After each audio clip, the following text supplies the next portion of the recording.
Messieurs les parlementaires, parlementaires français, parlementaires européens, parlementaires américains, mesdames et messieurs, chers amis, je suis très heureux, au nom des comités de soutien au Conseil national de la résistance iranienne du Parlement français, je veux parler du comité parlementaire pour un Iran démocratique de l'Assemblée nationale, dont je suis vice-président et qui est présidé par mon collègue Gérard Charras, et le comité français pour un Iran démocratique au Sénat, présidé par Jean-Pierre Michel, de vous accueillir ici à Paris dans cette belle salle de la mutualité et d'introduire cet après-midi. Je veux remercier toutes celles et tous ceux qui sont là, vous-même bien sûr, mais j'aurai un mot pour quelques-unes des personnes, les autres seront présentés juste après moi. Je voudrais saluer la présence d'Howard Dean, l'ancien président du Parti démocrate américain, celle de Bill Richardson, l'ancien ambassadeur américain à l'ONU, celle de Newt Gingrich,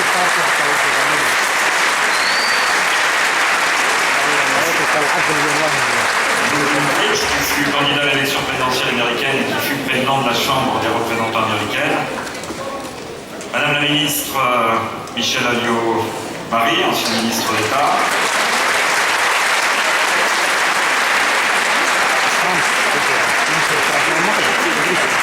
les délégations parlementaires de pays européens, telles l'Espagne et l'Estonie, les délégations parlementaires d'Égypte, et notamment également,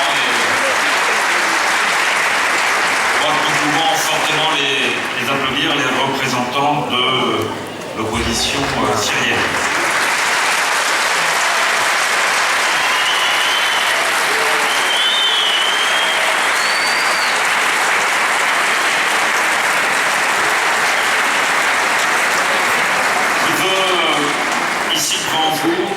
Très simplement, très naturellement, rappeler le soutien constant de très nombreux parlementaires français, soutien à la résistance iranienne, à l'Assemblée comme au Sénat.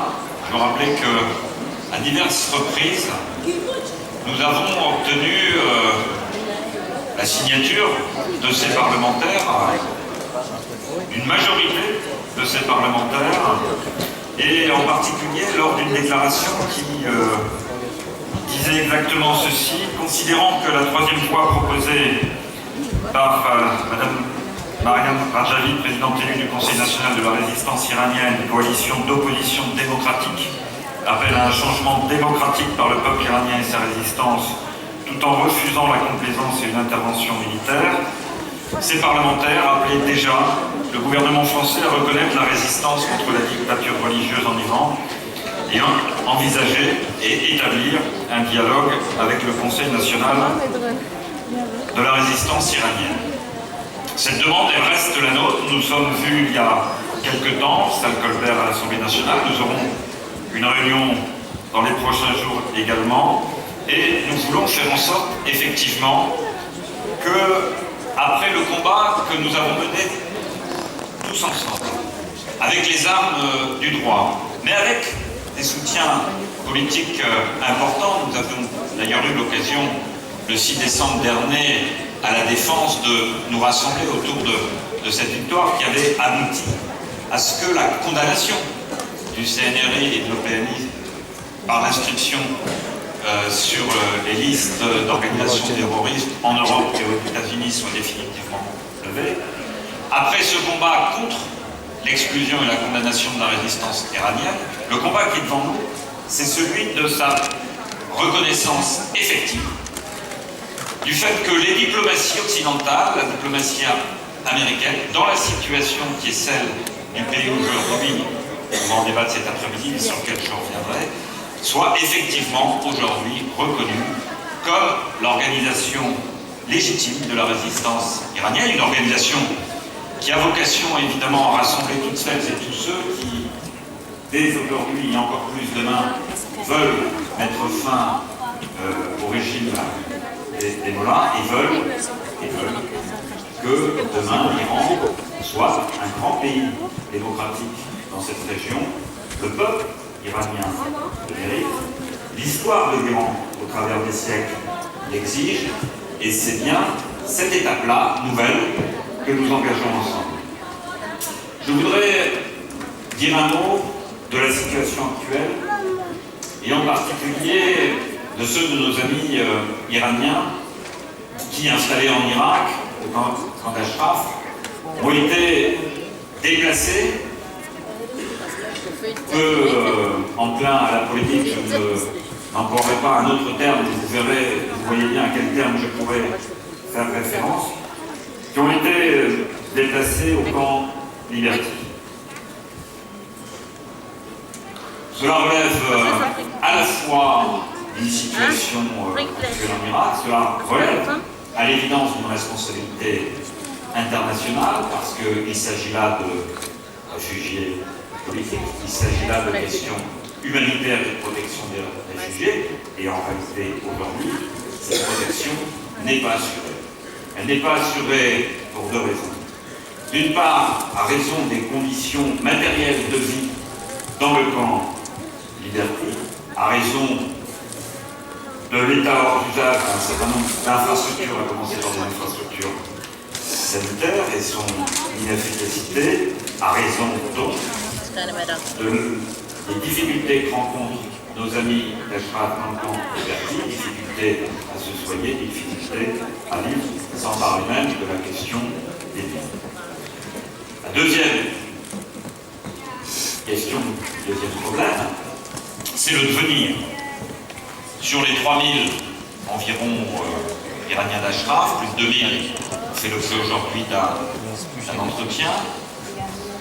Nous avons été nombreux à dire qu'aujourd'hui la communauté internationale devait prendre ses responsabilités, que nos amis avaient vocation à quitter le camp Liberty, avaient vocation à être accueillis, et nous avons toujours dit, nous parlementaires français, que la France avait vocation à les accueillir comme elle a accueilli depuis 1981 la résistance iranienne.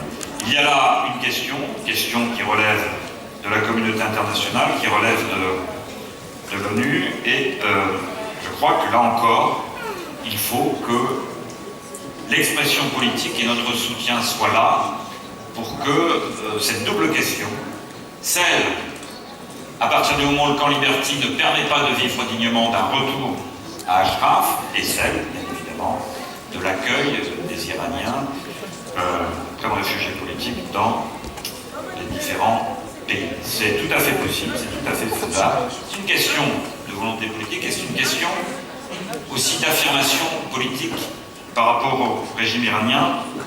Et je voudrais terminer sur, évidemment, la période qui est devant nous, elle est décisive.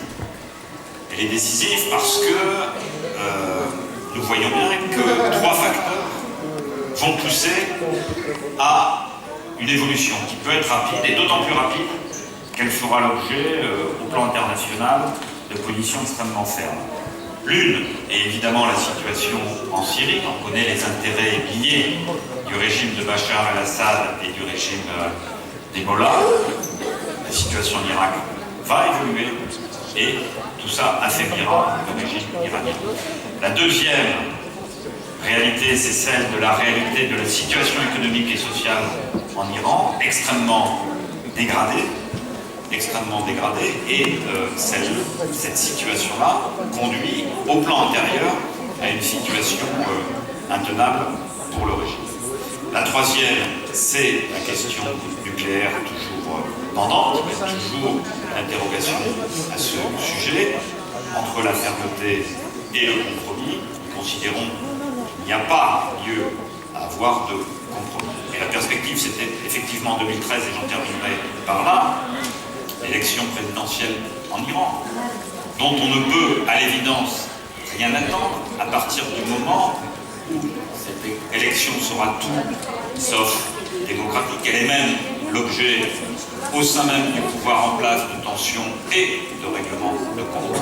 Et donc ce n'est pas là-dessus qu'on peut compter. Par contre, ce sur quoi nous pouvons compter, c'est sur le peuple iranien, la volonté volontaire de changer la situation en Iran. Et le peuple iranien, il a besoin de nous, il a besoin de nous de deux façons.